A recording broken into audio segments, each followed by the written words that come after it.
Hello everyone, Ron Johnson here from L.T.L Tutoring Central, and it's story time. Story this time is called The Open Window, written by Hector Hugh Munro, often known as H. H. Munro, and even more often known as Saki, his pen name. He was a British author, and he's known as one of the masters of the short story. He's influenced a lot of writers, and he was influenced by many excellent short story writers.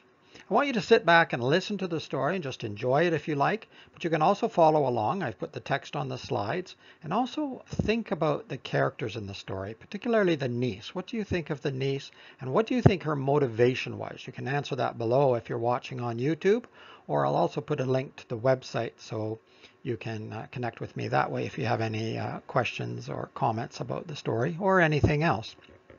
All right, let's get started with The Open Window. The Open Window by Saki. My aunt will be down presently, Mr. Nuttall, said a very self-possessed young lady of 15. In the meantime, you must try and put up with me. Frampton Nuttall endeavored to say the correct something which should duly flatter the niece of the moment, without unduly discounting the aunt that was to come. Privately, he doubted more than ever whether these formal visits on a succession of total strangers would do much towards helping the nerve cure which he was supposed to be undergoing. I know how it will be, his sister had said when he was preparing to migrate to this rural retreat. You will bury yourself down there and not speak to a living soul, and your nerves will be worse than ever from moping. I shall just give you letters of introduction to all the people I know there. Some of them, as far as I can remember, were quite nice. Frampton wondered whether Mrs. Sapleton, the lady to whom he was presenting one of the letters of introduction, came into the nice division. Do you know many of the people round here? Asked the niece, when she judged that they had had sufficient silent communion. Hardly a soul, said Frampton. My sister was staying here, at the rectory, you know, some 4 years ago, and she gave me letters of introduction to some of the people here.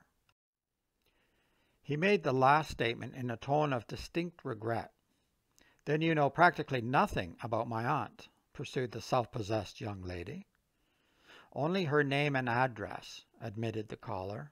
He was wondering whether Mrs. Stapleton was in the married or widowed state. An undefinable something about the room seemed to suggest masculine habitation. Her great tragedy happened just 3 years ago, said the child. That would be since your sister's time. Her tragedy? Asked Frampton. Somehow in this restful country, spot tragedy seemed out of place. You may wonder why we keep that window wide open on an October afternoon, said the niece, indicating a large French window that opened onto a lawn. It is quite warm for the time of the year, said Frampton, but has that window got anything to do with the tragedy?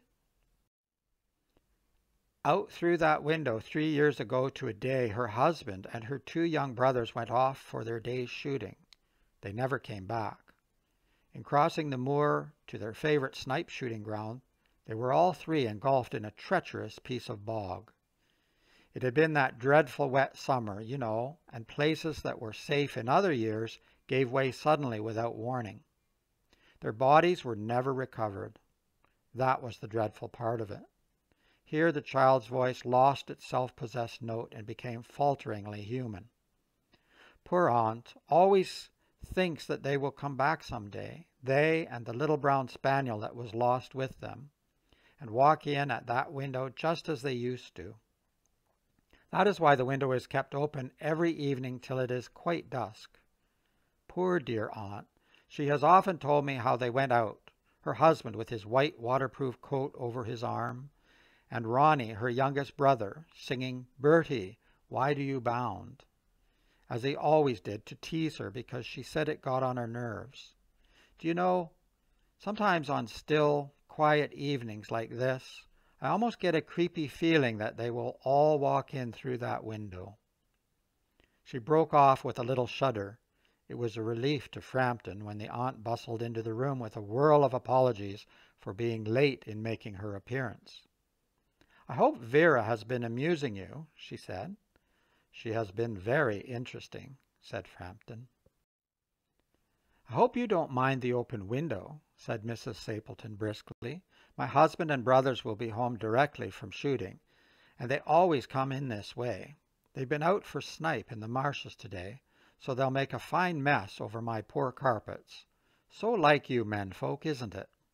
She rattled on cheerfully about the shooting and the scarcity of birds and the prospects for duck in the winter. To Frampton it was all purely horrible. He made a desperate but only partially successful effort to turn the talk on to a less ghastly topic. He was conscious that his hostess was giving him only a fragment of her attention, and her eyes were constantly straying past him to the open window and the lawn beyond. It was certainly an unfortunate coincidence that he should have paid his visit on this tragic anniversary. "The doctors agree in ordering me complete rest, an absence of mental excitement, and avoidance of anything in the nature of violent physical exercise," announced Frampton, who labored under the tolerably widespread delusion that total strangers and chance acquaintances are hungry for the least detail of one's ailments and infirmities, their cause and cure. "On the matter of diet they are not so much in agreement," he continued. "No?" said Mrs. Sapleton in a voice which only replaced a yawn at the last moment. Then she suddenly brightened into alert attention, but not to what Frampton was saying. "Here they are at last," she cried, "just in time for tea, and don't they look as if they were muddy up to the eyes?" Frampton shivered slightly and turned towards the niece with a look intended to convey sympathetic comprehension. The child was staring out through the open window with a dazed horror in her eyes. In a chill shock of nameless fear, Frampton swung round in his seat and looked in the same direction. In the deepening twilight, 3 figures were walking across the lawn towards the window. They all carried guns under their arms, and one of them was additionally burdened with a white coat hung over his shoulders. A tired brown spaniel kept close at their heels. Noiselessly they neared the house, and then a hoarse young voice chanted out of the dusk, "I said, Bertie, why do you bound?" Frampton grabbed wildly at his stick and hat. The hall door, the gravel drive, and the front gate were dimly noted stages in his headlong retreat. A cyclist coming along the road had to run into the hedge to avoid imminent collision. "Here we are, my dear," said the bearer of the white mackintosh, coming in through the window. "Fairly muddy, but most of it's dry. Who was that who bolted out as we came up?" "A most extraordinary man, a Mr. Nuttall," said Mrs. Stapleton. "Could only talk about his illnesses, and dashed off without a word of goodbye or apology when you arrived. One would think he had seen a ghost." "I expect it was the spaniel," said the niece calmly. "He told me he had a horror of dogs. He was once hunted into a cemetery somewhere on the banks of the Ganges by a pack of pariah dogs, and had to spend the night in a newly dug grave with the creatures snarling and grinning and foaming just above him. Enough to make anyone lose their nerve.